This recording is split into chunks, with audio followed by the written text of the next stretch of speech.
નમસ્કાર દર્શક મિત્રો, જય શ્રી કૃષ્ણ, હર હર મહાદેવ, નમસ્ ચંડિકાય.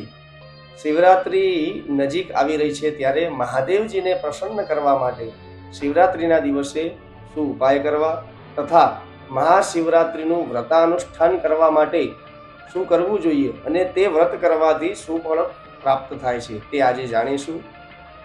વિડીયોમાં જો તમે નવા હોય તો વિડીયોને લાઈક કરો, શેર કરો અને સબસ્ક્રાઈબ કરો, જેથી આવી જ દુર્લભ જાણકારી જ્યોતિષને લગતી, ધર્મને લગતી સરળતાથી પહોંચી શકે. તો સૌ પ્રથમ જાણીએ કે શિવરાત્રિનું વ્રત કરવાથી શું ફળ પ્રાપ્ત થાય છે. તો શિવરાત્રિ વ્રતમ નિત્યમ સર્વ પાપ હરમ પરમ સુખદમ મોક્ષદમ ચૈવ સર્વ કામ પ્રદમ શુભમ. અર્થાત મહાશિવરાત્રિનું વ્રત કરવાથી સમસ્ત પાપોનો નાશ થાય છે તથા પરમ સુખદ મોક્ષ પ્રદાન કરવા વાળું આ વ્રત છે અને તમામ પ્રકારની સર્વ મનોકામના પૂર્ણ કરવા વાળું આ વ્રત બતાવવામાં આવ્યું છે. તો બીજો શ્લોક છે શિવ મહાપુરાણનો. તો શ્લોકનું શ્રવણ કરીએ પછી તેનો અર્થ સમજીએ. તસ્માત શુભતરમ ચૈત કર્તવ્યમ હિતમેપ્સુભિ શિવરાત્રિ વ્રતમ દિવ્યમ ભુક્તિ મુક્તિ પ્રદાન સદા.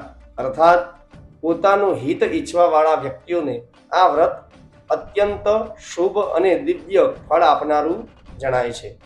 આ દિવ્ય શિવરાત્રિના વ્રત અવશ્ય કરવું જોઈએ, કારણ કે આ વ્રત હંમેશા ભોગ, સાંસારિક સુખ અને મોક્ષ પ્રદાન કરવા વાળું આ દિવ્ય વ્રત શાસ્ત્રોમાં બતાવવામાં આવ્યું છે. તો આ પ્રમાણે મહાશિવરાત્રિનું વ્રત કરવાથી આપણા જીવનની અંદર તમામ પ્રકારના સુખોની પ્રાપ્તિ થાય છે તથા વ્રતના દિવસે કેવલ ને કેવલ ફળનો આહાર કરવો અને દૂધ ગ્રહણ કરવું, તો જ ઉપવાસ ફલાહાર તમારો વેલિડ ગણાય છે.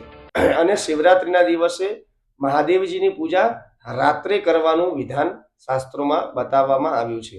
તો કોઈ શિવાલયમાં જઈ મહાદેવજીનો અભિષેક કરવો, જે પણ દ્રવ્ય તમારી પાસે ઉપલબ્ધ હોય એ દ્રવ્યથી મહાદેવજીનો અભિષેક કરવો, અથવા જો મહાદેવજીના મંદિર ન જઈ શકો તો પોતાના ઘરે શિવલિંગ હોય તો શિવલિંગ ઉપર શક્તિ પ્રમાણે જે તમારી પાસે દ્રવ્ય હોય એ દ્રવ્યથી મહાદેવજીનો અભિષેક કરો, શક્તિ પ્રમાણે પૂજા કરવી, તો મહાદેવજી અતિ પ્રસન્ન થશે અને તમામ પ્રકારની મનોકામના પૂર્ણ કરશે.